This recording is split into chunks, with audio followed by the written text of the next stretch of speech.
Welcome to Finding Home Healing. I'm your host, Sadie.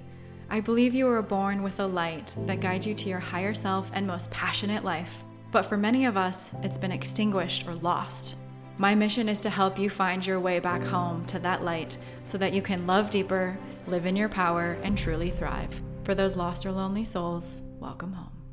All right, we are talking about NLP today. NLP stands for Neuro-Linguistic Programming, and it is a communication model. It's a concept and a school of thought and actually a healing modality that not a lot of people know about.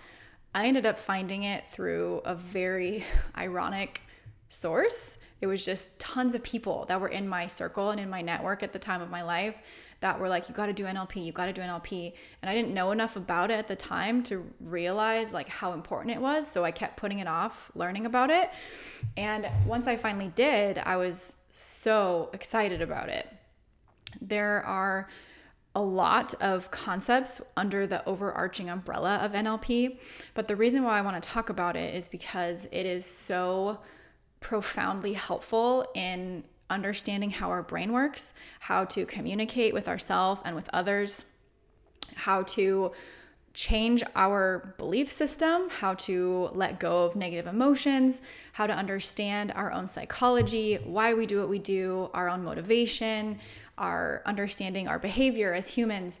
It's really like this integrated world of psychology that some people who go down the traditional path of either getting masters or PhDs in psychology or psychiatry, mental health, masters in social work, whatever, they may or may not be exposed to NLP. So it's a little bit more of a esoteric, if you will, branch of psychology. So I want to go over some of the main concepts of NLP today.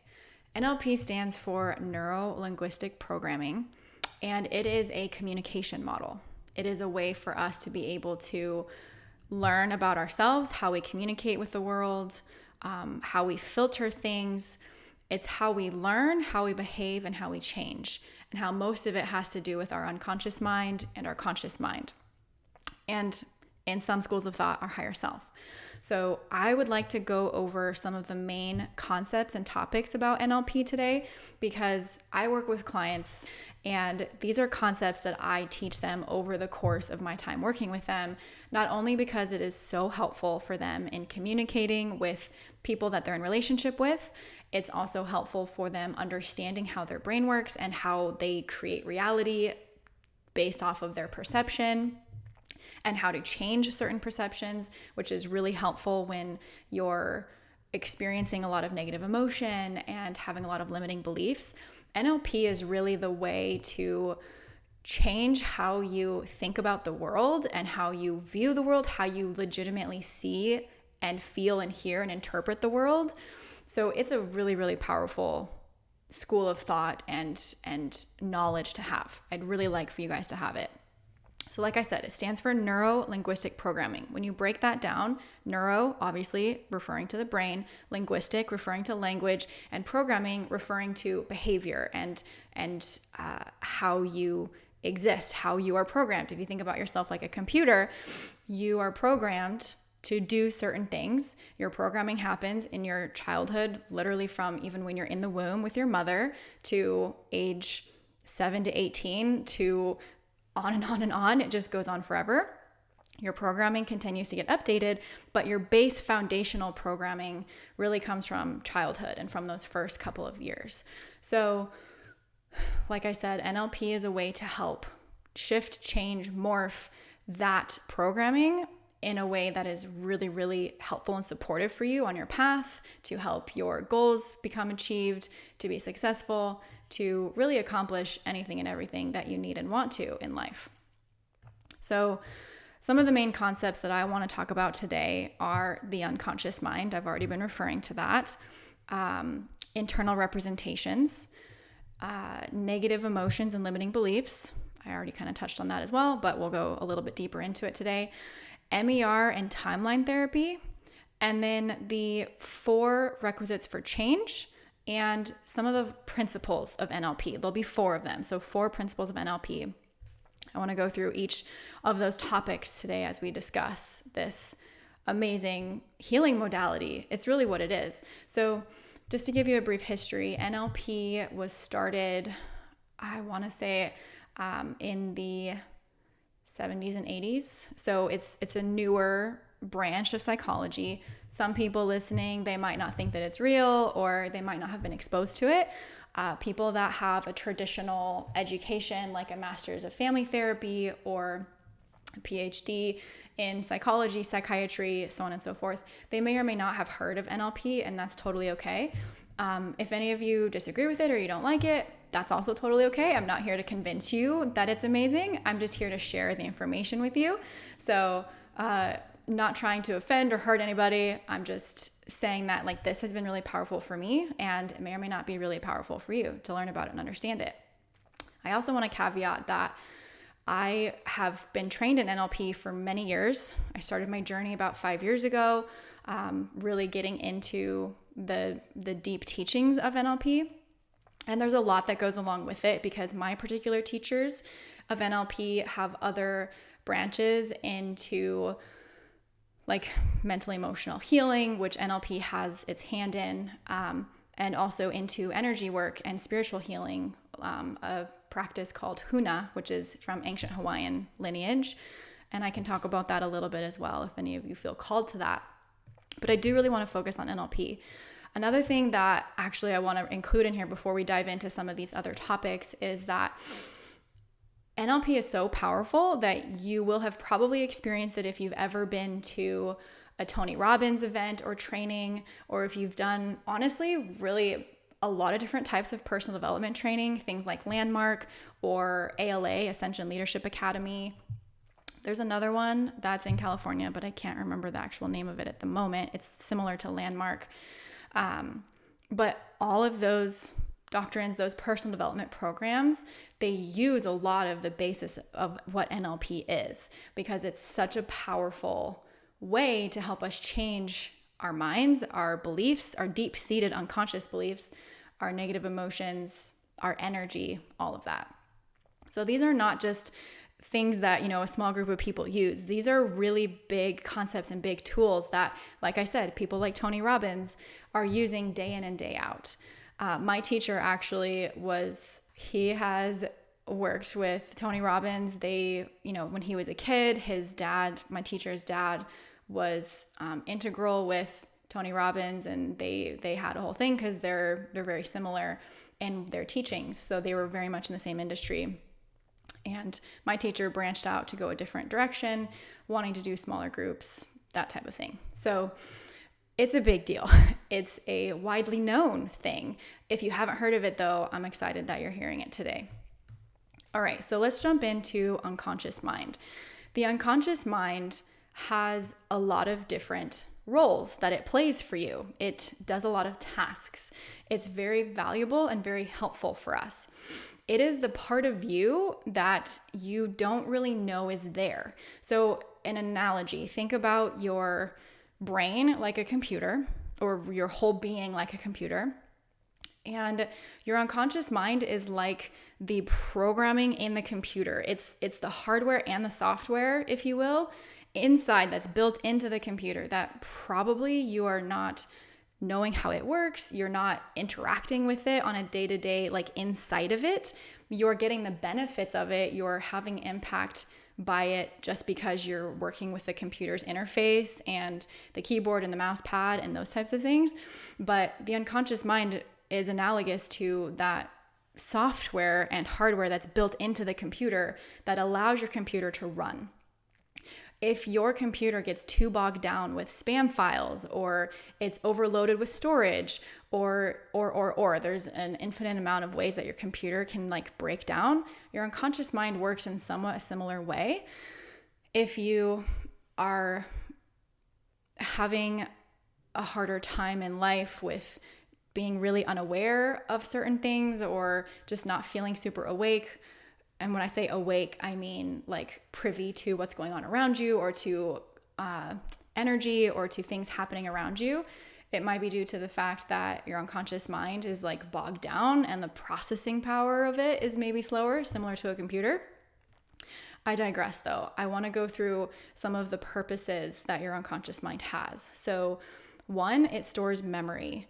It's temporal, which means relationship to time, and it's atemporal, which is not in relationship to time. So your unconscious mind doesn't really have an idea of time when it's storing atemporal memories, but it does if it's storing temporal memories.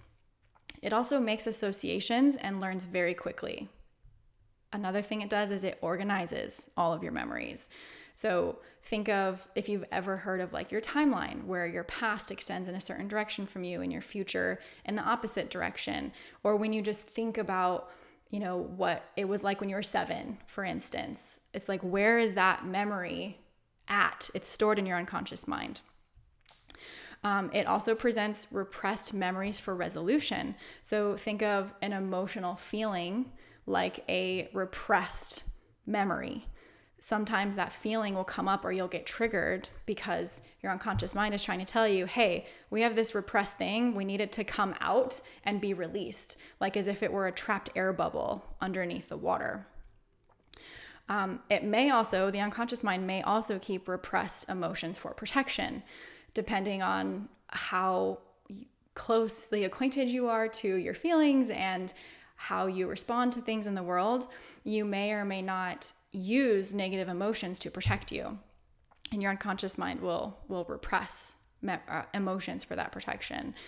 Your unconscious mind also actually runs the body. So when you think about it, like how you breathe and the fact that your blood is flowing all the time and that you have a certain rhythm to your hormones and your neurotransmitters, how your body is interacting with the environment and how it's responding or not responding is very much due to the unconscious mind. It's, like I said, it's analogous to that computer system that's running without you really doing a whole lot in order to make it run, besides turning on the power button, which would be analogous to you opening your eyes in the morning. It also has a job to preserve your body. It's intended to maintain the integrity of your body. If you didn't have a functioning unconscious mind, you would not really be able to have a body at all. It's like the 2 and 2 kind of go together. In a lot of ways, some teachers explain that your body is the manifestation of your unconscious mind. So like when I work with people, if I find illness or diseases, or someone comes to me with a diagnosis and it's something in their physical body, that's automatically a signal to me that there's something in their unconscious mind that we need to go pinpoint, and we need to do either some release work, some healing work, some investigatory work to figure out what's the belief that is living inside of that part of your unconscious mind. What is the negative emotion that your unconscious mind is harboring or repressing? What's it doing that for? What is the purpose of that? Like, there's a lot that we need to investigate and figure out, because your body is the sign that something is in your unconscious mind. It's the domain of the emotions. It's a highly moral being in the sense that that one's a little bit harder to explain, but it's like your unconscious mind is always looking for the very best thing that it can do or that it can receive. Think of it like a little child. My teacher, he explained it to us that it's like a little child. So it doesn't process negatives. That's here on my list as well. But it's a child in the sense that it's not ever intending to do you harm. So if you have a negative emotion or something like that, a limiting belief, something that's not helping you, it's not trying to hurt you. It's not trying to do evil or to do harm or hurt to anybody. It has a high morality. It's always trying to do the very best that it can. Your unconscious mind enjoys serving, and it needs clear orders to follow. It controls and maintains all your perceptions. We'll get into perceptions in a little bit. It generates, stores, distributes, and transmits energy. So again, if you think about your body as a manifestation of your unconscious mind, your body has an energy field around it, and all of the transmission of information that's not tangible, that you can't see technically or necessarily hear or feel, it's being transmitted and emitted through energy from the unconscious mind. It maintains instincts and generates habits. It needs repetition until a habit is installed. That's an important one. Unconscious mind needs repetition. It needs repetition and repeating things to be installed. So the more, like a mantra, the more that you repeat the mantra, the more it gets stored in your unconscious mind. Think about when you try to memorize a number, like maybe your spouse, your best friend, your family member, they have a phone number, and the more that you repeat it to yourself over and over and over again, the more it gets stored. That same thing happens for habits or behaviors. And the more that you do a habit, or the more that you take a certain action, like the more you go to the gym, or the more that you wake up at 8 a.m. every day, the more that habit is installed at an unconscious level. It's also programmed to continually seek more and more. There's always more to discover. It functions best as a whole integrated unit. It does not need parts to function. It's symbolic. This is also a really important one. When I work with clients, I have them close their eyes and I lead them through different guided meditations where I'm having them pull up images or symbols, or I'm seeing images or symbols for them, which are often representative of the communication that the unconscious mind is trying to have. So for instance, I was just working with a client last week, and I was doing a higher self meditation with her to try to help her decide what to choose, because she was at a crossroads, and I had her visualize her higher self somewhat in front of her along her future timeline, and I had her imagine that there were two paths going to that higher self location. And when she visualized one path first, it had all these different components to it. There was a cliff where she fell off, which represented like feeling really lonely and sad. And then there was this high where she was like floating on a bridge, and it was really light and airy, and that got her to her higher self. And then on the other path, it was, she had mentioned that it felt like bumps, like it was more bumpy. It wasn't so much of a drop and then a high. It was lots of little tiny bumps all the way like to her higher self. And all of those symbols and all of those images, they were representing energy to her that her unconscious mind was communicating, meaning that her first path, she would maybe, by making that choice, she would have this experience of like a low, feeling really lonely, but then she would really come up out of it and have a much higher and better experience of life. And then on the other path, it would kind of be just rocky the whole way until she got there. So very, very helpful, very supportive, the fact that your unconscious mind is symbolic. Another one that's funny is that your unconscious mind takes everything personally. So again, referring back to how your unconscious mind is like a little kid, it takes everything personally. It does not have the ability to separate out itself from something else. So when someone says something to you, it's very literal and it takes it personally. An example is like, if you are telling your unconscious mind that you are wanting to start a habit of doing the dishes, I would suggest that you say to yourself, or you put it on your reminder list, like, please do the dishes, versus do not do the dishes. Or no, that's processing negatives. That's the next one. I'll go with that one. So processing negatives, your unconscious mind, it does take everything personally, but it also does not process negatives. So that's the example with washing dishes. If you are wanting to start something, I would suggest not including the not. I would suggest eliminating the not and just saying the thing that it is that you want to do. So instead of saying, don't forget to do the dishes, do not forget to do the dishes, you can rephrase that and say, please remember to do the dishes. It's a very subtle difference, but it's very profound in how it's communicating to your unconscious mind.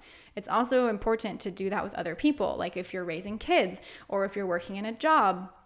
If you are constantly saying like, do not do this, do not, everything that person's hearing at an unconscious level is the thing that you don't want them to do, right? When I say purple elephant, you can't do anything else besides think about purple elephant. If I say do not think about purple elephant, that's the very first thing that you think of, because the unconscious mind does not process negatives. It cannot interpret the not. So if you don't want them to think about a purple elephant, don't say purple elephant, right? If you want to remember to do something, please say remember instead of do not forget. Okay, and then we can go back to takes everything personally. The world suggests programming to your unconscious mind. So your environment has a big impact on how your unconscious mind is programmed because of the fact that it takes everything personally. And the last one is that it works on the principle of least effort. So it really likes to travel the path of least resistance. Okay, we went over the unconscious mind. Hopefully that feels clearer to you. Some people refer to it as subconscious, but I like to refer to it as unconscious, and so do my teachers. It's just a much easier way to describe it. And in an NLP training, this is not a replacement for that by any stretch of the imagination. So I would really highly suggest that you do go to an NLP training.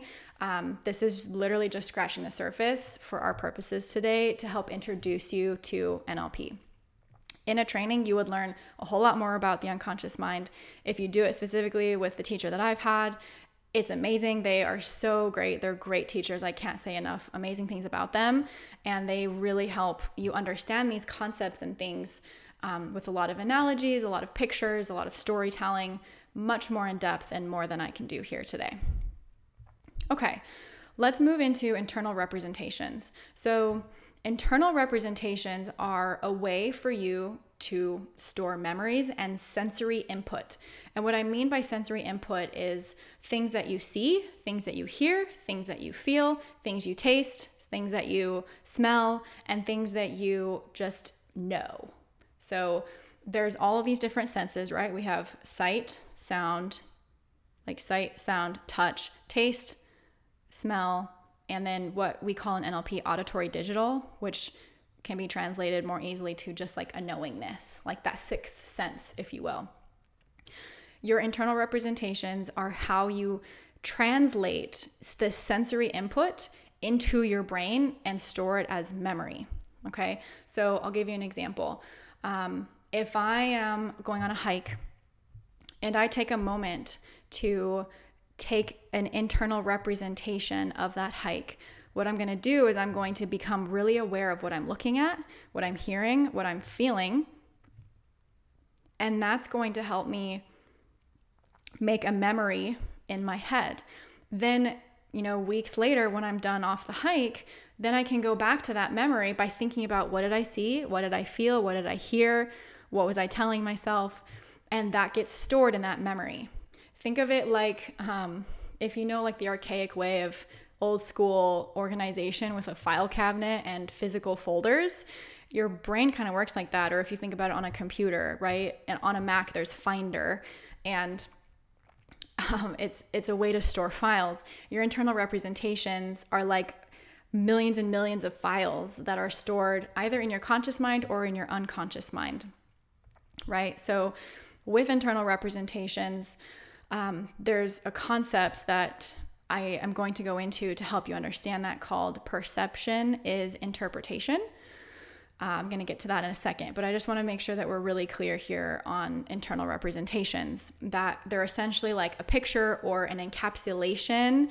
Again, whether it's auditory, it's a sound, like you remembered a song, and you can associate different IRs, internal representations, to one another, which is why some people have like a lot of nostalgia to certain songs or to certain smells or to certain visuals. Like it will stimulate them to have a certain experience, because like for me, in my example with the hike, in my internal representation, I would have that sensory input that also included a lot of relaxation and fun and adventure and exploring. And those are energies and feelings that really light me up.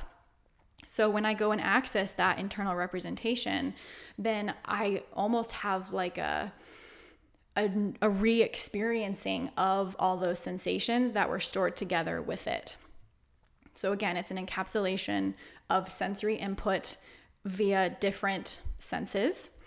And it's important as a concept to understand, because like, for instance, if I'm working with a client and they are having, let's see, what would be an example?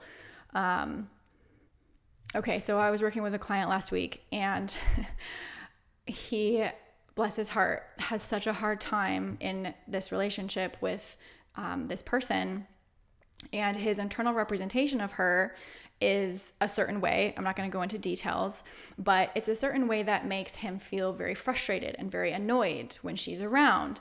And it's interesting because his internal representation of her has been stored with both positive and quote unquote negative or less positive sensory input, because there are certain things that she does that really bug him and bother him. So his IR, anytime that he thinks about her, it brings up those feelings. That's a little bit more of like a more negative side. The piking example is a more positive side. You can use your internal representations to your advantage and to your benefit.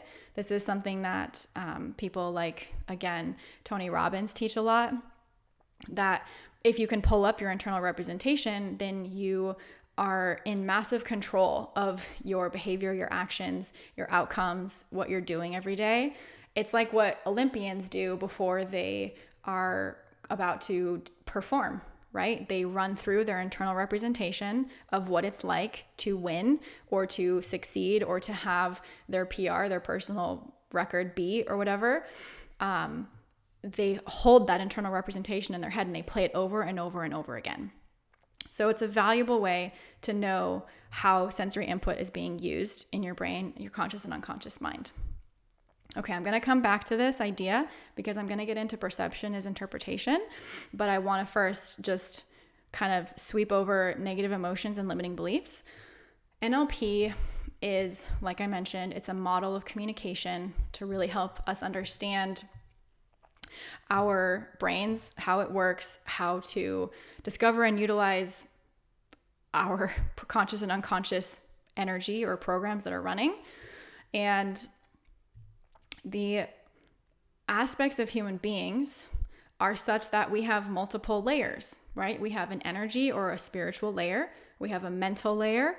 We have an emotional layer. We have a physical layer. There's more than that, but we're just going to simplify it down to that for now. And negative emotions live in that emotional layer. There's also positive and happy emotions, but negative emotions are really what separate us from ourselves, from our happiness, from our joy, from our peace of mind. They are things like anger, sadness, fear, hurt, guilt. Those are the main ones. Then there's other things like shame, embarrassment, and the like. Those ones that I mentioned, those first five, anger, sadness, fear, hurt, guilt, those are like umbrella negative emotions. So a majority of all the other negative emotions fall underneath that as a category. For instance, under anger, there would be frustration, annoyance, those types of things. Under fear, there might be terror and anxiety and more of those types of things. Under sadness would be like depression, apathy, disconnection, those types of things. Hurt, you get the picture, right? So those are umbrella overarching negative emotions. It's important for us to identify those things because if we can identify our emotional body and have a relationship with our emotional body, we have more authority over it. We have more control. We have more insight into when we're not feeling super well or why we're not feeling super well. It's just important and valuable data for us to have and to know. Okay, limiting beliefs are one step above that in the mental world, right? In this world, these are things that are counter to who you are in the way that you see yourself in a positive light. Okay, so an example of a limiting belief is like, I'm not capable, or I can't do that, or I'm stupid, or I'm not good enough. Or even something more subtle like, I can't do what they do. Or I'm trying to think of other examples. I was just working with a client this morning, and these are some of the limiting beliefs that came up. Like, I'm not capable. I'm not intelligent.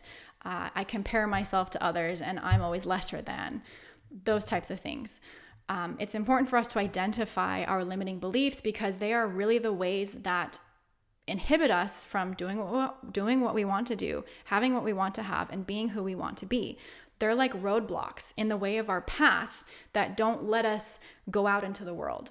So negative emotions and limiting beliefs work together to really hinder you and stop you and prevent you, again, from doing what you want to do, having what you want to have, being who you want to be. Things like Fear. Okay, what are you afraid of? Well, I'm afraid that I'm going to be laughed at. Okay, well, what's the belief behind that? I am not smart, or I can't speak articulately. Those types of things. Those programs that are running in your unconscious mind, think of them like bugs. They're like spam, or when you download something on the internet and it blows up your computer. That's like what those are. They are programs that we need to go into your computer and delete them, clean them up, reorganize your files so that your computer can run more smoothly. Okay, to that point, in my training of NLP, I was also trained in a healing modality called MER, mental emotional release. MER is a improvement, I would say, upon timeline therapy. They are very similar. Timeline therapy is similar to Gestalt therapy, if you've heard of that before. It's the idea that there's a concept of your past and your future that your unconscious mind has stored memories in. And you can imagine it as like a line or a string. And each significant emotional event along your timeline is impactful to who you are in this exact moment here today. What you think, what you believe, what your emotions are like. And the idea of MER is that we help you go back to those significant emotional events, whether you're conscious of them or not, whether they're stored in your unconscious mind or not, and do healing with those events, help you have a different perception, help you see the situation in a different way so that you can let go of those limiting beliefs, negative emotions, and essentially remove that roadblock from your life and from yourself.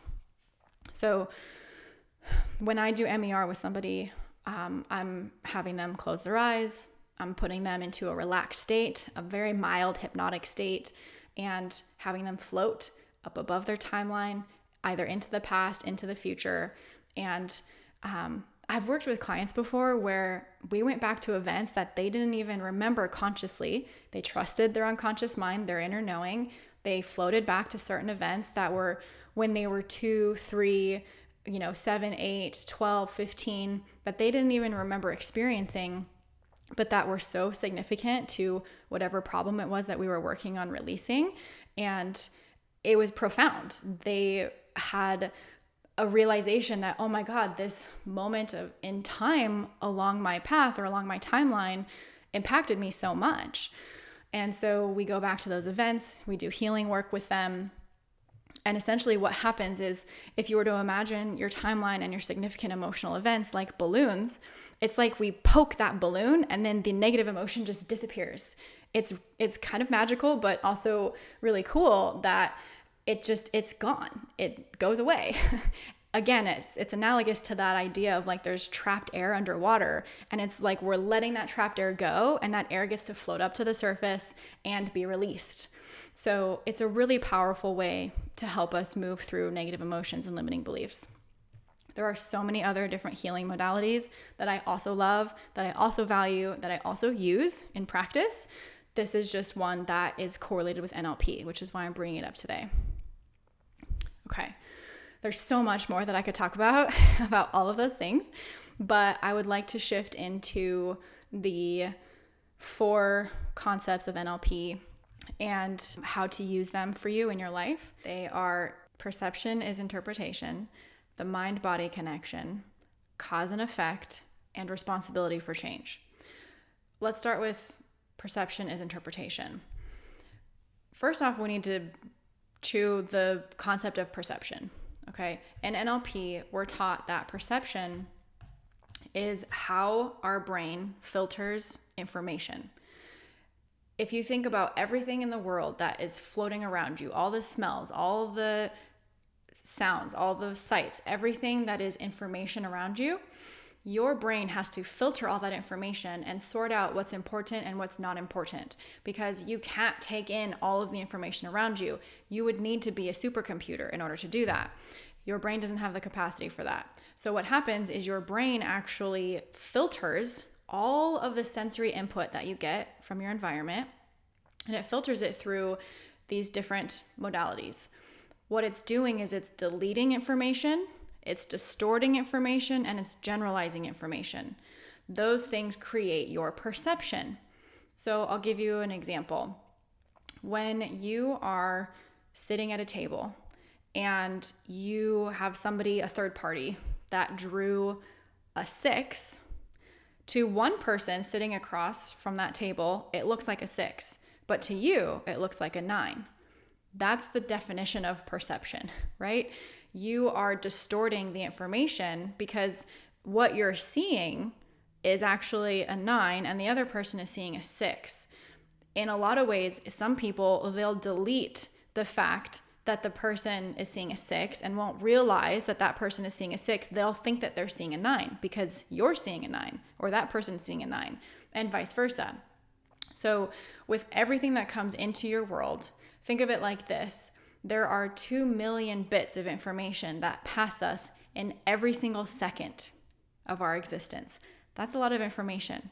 Guess how much your conscious mind can take? 126 bits of the 2 million every second. That's a big deal. You are taking such a tiny fraction of all the information, and all of the rest of the sensory input and the information is being deleted, distorted, and generalized. So you're filtering all of that into your internal representation, like we talked about earlier, right? You're taking all that sensory info. Your brain is filtering through these 3 methods. You're only picking up and netting 126 bits of the 2 million that's available to you every second. And that's then filtering down into your state, which is like your emotions and your mindset. And that's then filtering down into your physiology. And that's what creates your behaviors and your patterns. Okay? So everything's really starting at sensory input. Then you're getting filtered. Then you're creating an internal representation of that sensory input. Then that's filtering down into an emotional state. Then that's leading to physiology, behavior, and patterns. So that's how information works and how the flow works. Now, perception as interpretation is the idea that your perception is what you interpret it to be.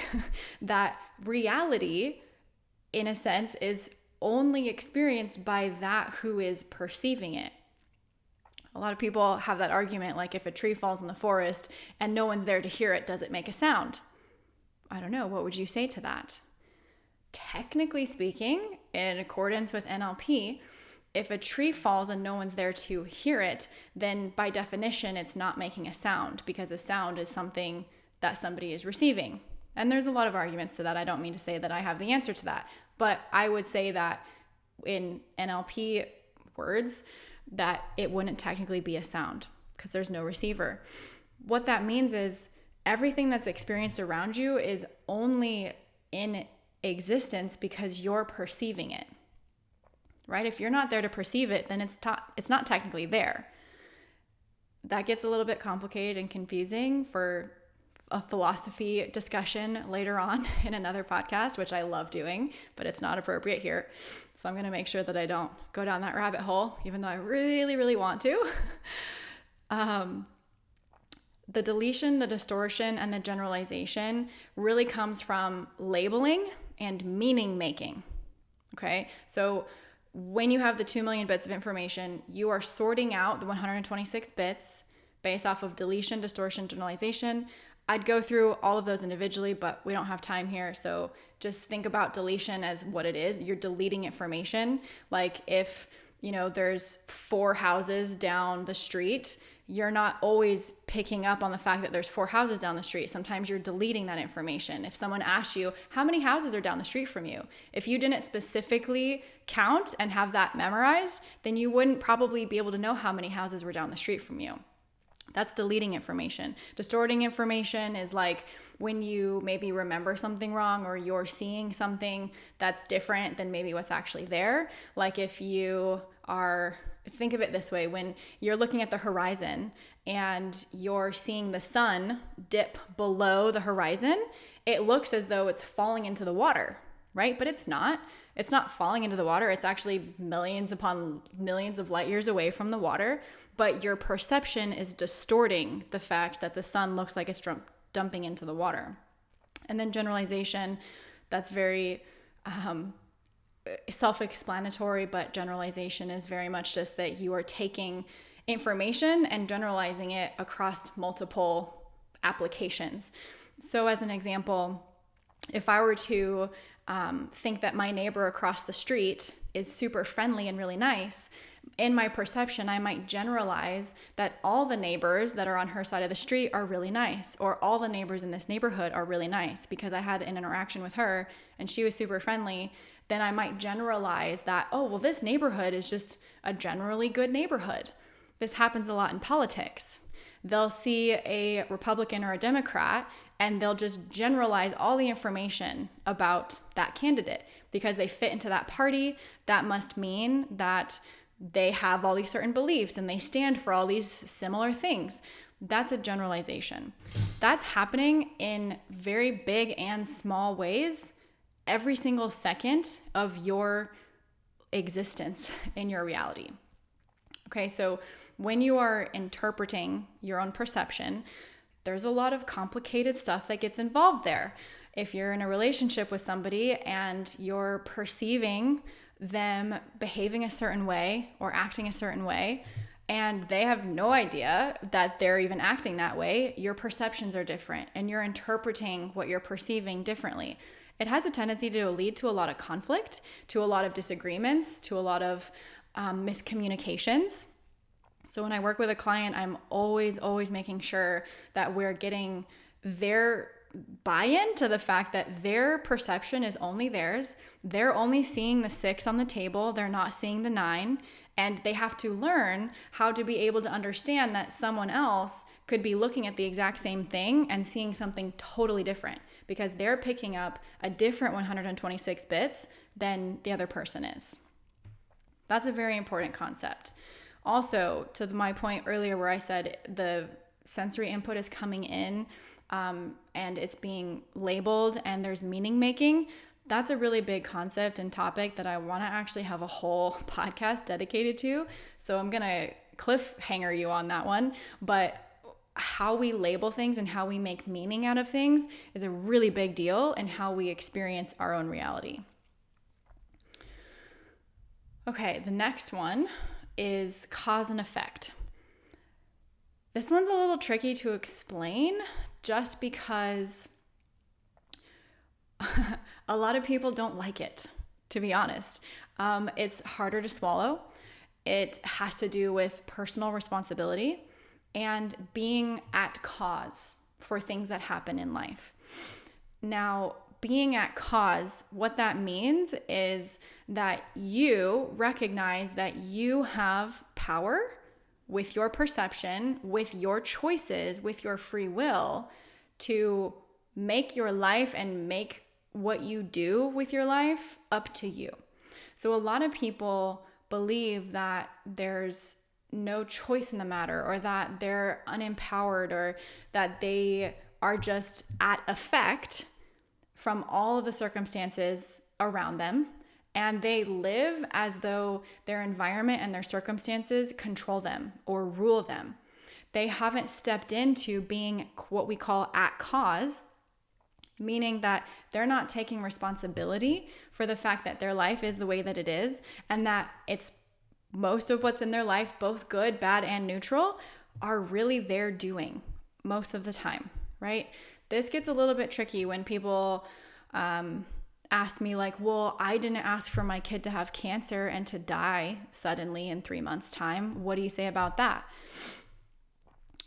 You're correct. That was not you being at cause necessarily. That was definitely something that impacted you, that maybe you were a little bit more at effect.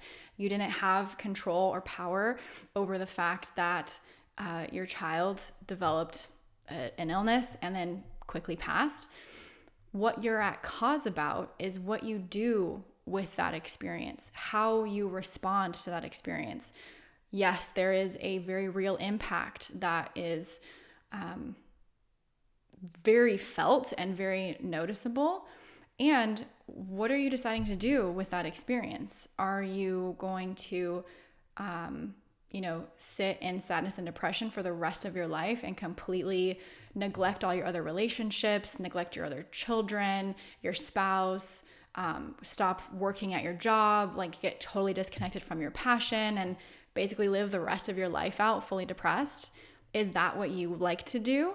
If you want to blame your child's illness on you not choosing a different path, then that's your doing. But this concept in NLP is really to help get people out of recognizing or out of the unconscious, like I'm at effect and everything in the world is out to get me and I have no control, I have no power. And it's really to help them step into, no, you actually do have control and power over how you live your life, what you choose to do with the power that you do have, how you choose to respond to certain situations, and that ultimately shapes your life and your reality. I'll give you an example, a very specific personal example. And again, this is probably going to be a whole nother podcast, but I was very ill last year, and I've been very ill a lot of my life. And when I say very ill, like I was at the brink of death very suddenly. It was an insanely unsuspecting illness that just happened, and my body deteriorated very quickly. In the moment, it was difficult for me to be at cause. I'll be totally honest and transparent with you. I was so victimized and was like, the environment's done this to me, the mold has done this to me, the Lyme has done this to me, like all the things that was wrong with me, I wanted to blame those things. My stress, the relationship, whatever it was, I wanted to blame those things. But at the end of the day, that thing happened and I had a choice to respond. I was either going to let those things keep me in a victim mindset that, oh, like I'm at effect, I have been impacted by all these things, I'm a sick person now, that's my identity.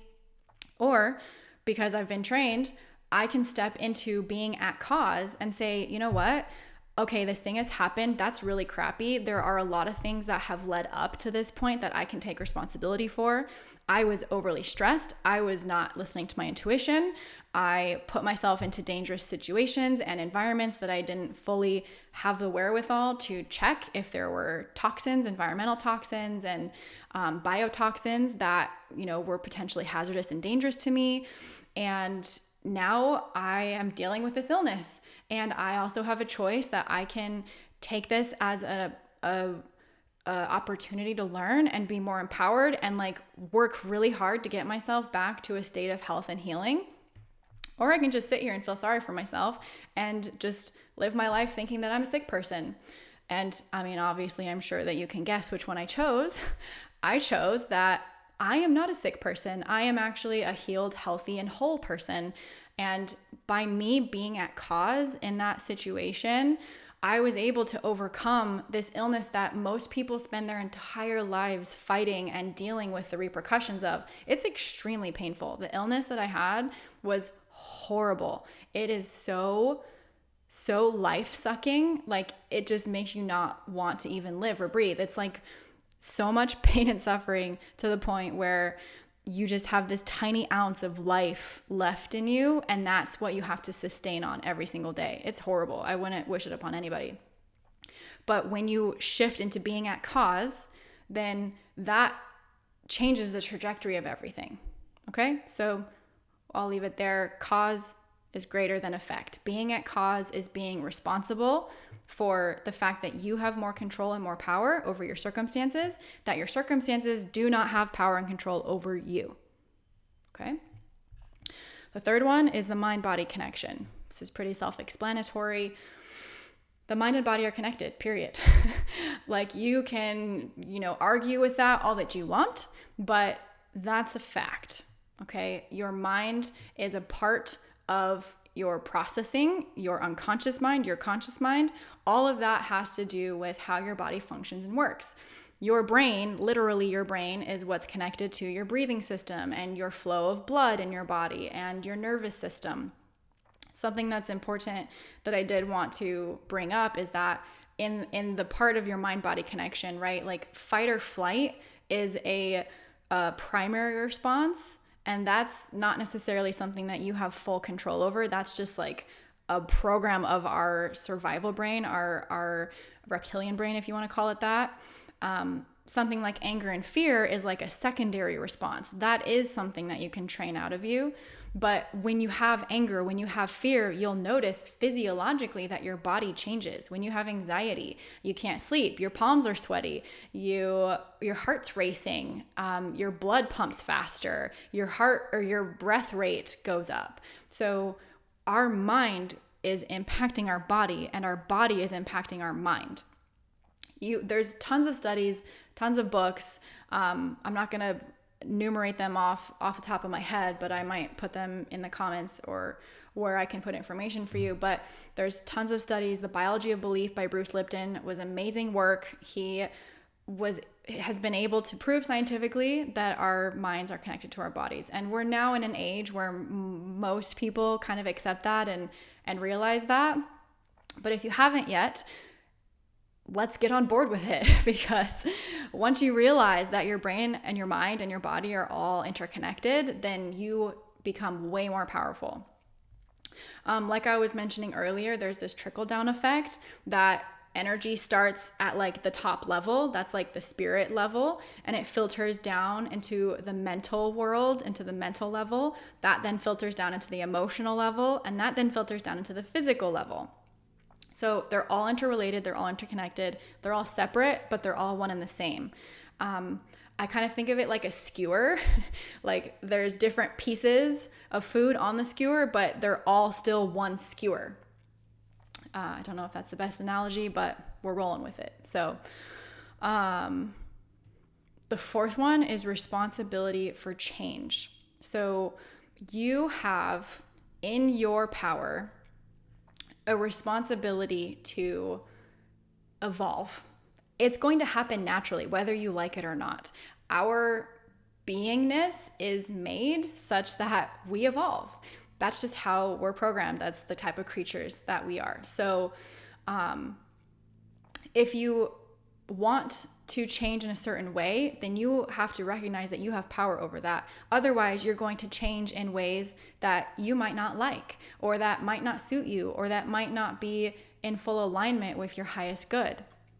So a responsibility that you take for your change can profoundly influence your life and your path and how you experience yourself, and whether you're happy or at peace, or whether you're miserable and you're in suffering all the time.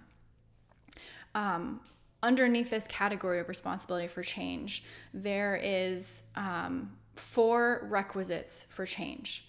So the appreciation that I want to make sure that we have for change is, like I just said, that change is going to happen regardless of if you want to be in control of it or not, or whether you want more authority over it or not. You will change. So the responsibility piece, I would love to invite you to really take that seriously and to really appreciate the nature of how you can own the power of the ways in which you change and how you change, when and where you change, and helping that form you into more of who you want to be, which is ultimately our goal, right? I'm speaking to all the lost souls who are finding their way back home to themselves. The best way to come back home to yourself is to become more of who you really are. So the 4 requisites for change: release work. I'll explain these in detail. The second one is setting a vision or a compelling future or a goal. The third one is taking action. And the fourth one is focusing on what you want. Okay, so release work. I mentioned that a little bit earlier with negative emotions and limiting beliefs, but there's a whole concept of how we hold on to what's called baggage. You might have heard that term referred to with people who, have a little bit more problem or struggle in their life, like, oh, they carry a lot of baggage. But everybody has baggage. It's not just a certain subset of people. Every single person, I will boldly own that claim that every person has baggage. And baggage is essentially just dwindled down to our negative emotions, our limiting beliefs, our self-deprecating identities, wounded self-esteem, like all of the things that drag us down or that block us or that hinder us. Those are what we would consider baggage. Baggage is very heavy energetically. So like when I work with a client, I can immediately feel their baggage because it's like heaviness. And a lot of people report after we release baggage that they feel lighter. That's a very common response and experience that they have, and it's an impact when they know that it's working. So releasing negative emotions and limiting beliefs, integrating parts, which we haven't even gotten into that yet, but there are sometimes parts of you that can fragment or that shatter, and release work doesn't necessarily always mean letting go of things. It can also mean bringing things together that have broken apart. Other forms of release work would be re-identifying, integrating the shadow. You might have heard that term before if you're into any psychology stuff. But that's really step number one, is releasing baggage. Release, let go, or integrate. Step number two, the creating a compelling future. This is very much in line with what you would hear with like The Secret or manifestation stuff. Not to be too esoteric about it. I mean, I totally will talk about it in other podcasts, but when you create a compelling future and a vision, what you're really doing is you're putting an order into reality, into present and future reality that says, hey, this is what I want. This is what I want to be. This is what I want to do. This is what I want to have. And when you create that vision, like I was literally just working with a client and reminding him that it's important for him to stay connected to that vision, to think about who he wants to be, that he's a successful man, he's a strong man, he's a man with an amazing wife, that's the vision that he holds for himself. Those are like the goals that he has for his life. That is extremely important to changing and to this concept of responsibility for change, because without a roadmap or a compelling vision or where you're going, then it's like you just kind of stay put, or you don't go anywhere, you go backwards, you go sideways. If you are really wanting to accomplish something or to feel something, be something, do something, see something, you have to have a compelling vision for it. Okay, third step is taking action. This very much includes enforcing your boundaries. You cannot get anywhere if you are not acting on anything, right? Like, it's so funny to me because some people will come to me and they'll say like, let's just take an easy one. I don't usually work with weight loss clients, but let's just do it for giggles. I want to lose 10 pounds. Okay, great. Let's release all the baggage. You believe that you can't lose 10 pounds? Great, let's release that. Boom. You have a lot of shame about your body image. Great, boom, let's release that. You, what else? You were belittled as a kid and compared to your sibling and made to feel lesser than. Boom, okay, get rid of that baggage. Okay, so we've done that. Okay, the vision that you set, you want to lose 10 pounds. Excellent. Can you feel what it feels like to be someone who's 10 pounds lighter? Can you feel and breathe that person, that version of you? Can you like taste it? Can you smell it? Can you see it? Can you hear it? Can you feel it? Like get really, really intimate and really close with that version of you. Can you do that? Good. Do that all the time. Now we got to take action. You have to actually go to the gym. You have to go on a walk. You have to eat differently. You have to eat healthier. You have to have a meal plan. Like, taking action is really literally moving your physical body in the direction of your vision and your goal. Making your meat suit move in the ways that you want it to move, that are in alignment with the vision and the goal that you have and where you want to go. Okay, so taking action is very self-explanatory, but it's important to enforce your boundaries when you're taking action. Okay, you might have haters. Maybe your family or some of your friends like don't believe in you, and they're like, you think that you can lose these pounds? No way, that's impossible. Do you see how you eat? Do you see how blah blah blah? Like, heck no, that's not gonna work for me. You enforce your boundaries and you say, you know what, if you want to be a part of my life, you're gonna support me in this vision that I have, because I'm only including people in my life right now that see me as this version of myself that I'm working really hard towards. That validation and that support is going to massively transform your experience of getting to that end goal. Okay, so focusing on what you want, taking action, enforcing your boundaries. This also means enforcing your boundaries with yourself. Like, If you are lazy one day and you're like, I don't want to go to the gym, I don't want to go on a walk, I don't want to eat a salad, I don't want to eat, a paleo diet, I don't blah, blah, blah. No, that's not happening. Like, we enforce the boundaries. We have a certain plan. We have a set up for you, and you get to do what you've committed yourself to doing, and you take action on it. You fulfill on it. You create spirals and loops of reliability and trust with yourself by saying, okay, I told myself I'm going to do this thing. I'm going to go do this thing. Okay. Lastly, number 4 is focusing on what you want. I cannot tell you how important and how overlooked this often is when we are doing change work, okay? Focusing on what you want. You are constantly telling yourself every day that you are either doing something that you are proud of or that you're not. You are building yourself up or you're tearing yourself down. Third option, you're staying the same, but I'm not going there yet. We'll have a podcast about third option stuff. You are doing one of those two things in every moment of every day. So if you want something, I would highly encourage, because we've learned that your unconscious mind doesn't process negatives, I would highly encourage you to allow your unconscious mind to see the vision of what you want and to focus on that. Do not focus on, well, I still have 5 more pounds to lose. No, you're 5 pounds lighter. Focus on what you want. You want more toneness in your body. Okay, so you're not focusing on the fact that you still got some flab. You're focusing on the tone that you just earned over the last week, in keeping with this weight loss analogy, because it's a little bit easier. Okay, you are focusing on what you want. You are disregarding that which you do not want.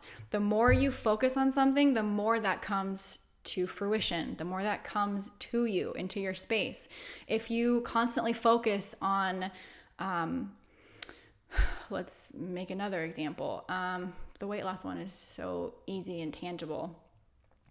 Let's just, in keeping with that one, if you are focusing on how you can't lift very strong, or, you didn't get the poundage that you wanted to release that week, doesn't matter. That's not what you want. You don't want your body holding on to weight, so we're not focusing on that. We're focusing on what wins you did have, what weight you did release, or, in whatever other reality that we're talking about. We're focusing on what you want. Your evaluations of yourself become the suggestions to your unconscious mind. So you're having the choice in every moment. Are you suggesting to your unconscious mind that you are great, that you're achieving your goal, that you're on your way to your vision? Or are you suggesting to your unconscious mind that you suck and you're a piece of crap and you can't do anything right and you're not releasing poundage, or you're not doing what's getting you closer to your goal? Okay? So focusing on what you want is very, very important.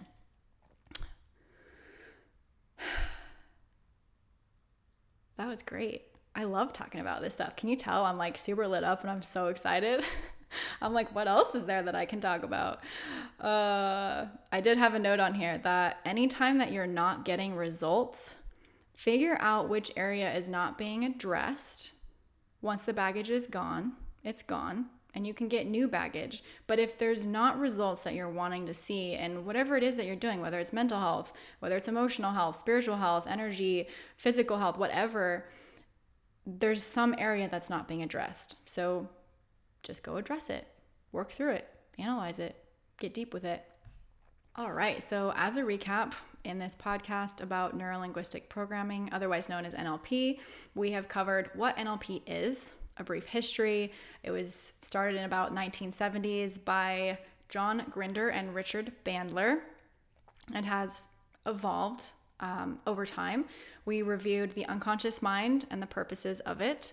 We talked about internal representations, negative emotions and limiting beliefs. We talked about MER, mental emotional release, and timeline therapy. And we went into the 4 major concepts of NLP. The perception is interpretation, the cause is greater than effect, mind-body connection, and responsibility for change. And then we went over the 4 requisites for change under that last category, which, as a review, are release work, creating a compelling future or vision for the future, or setting goals, taking action, which includes enforcing your boundaries, and focusing on what you want. I hope this has been really supportive for you today. I hope it's been fun and enlivening and full of knowledge, and that you can use this to support you on your path to finding your way back home to yourself. Thanks for tuning in. We'll see you in the next one.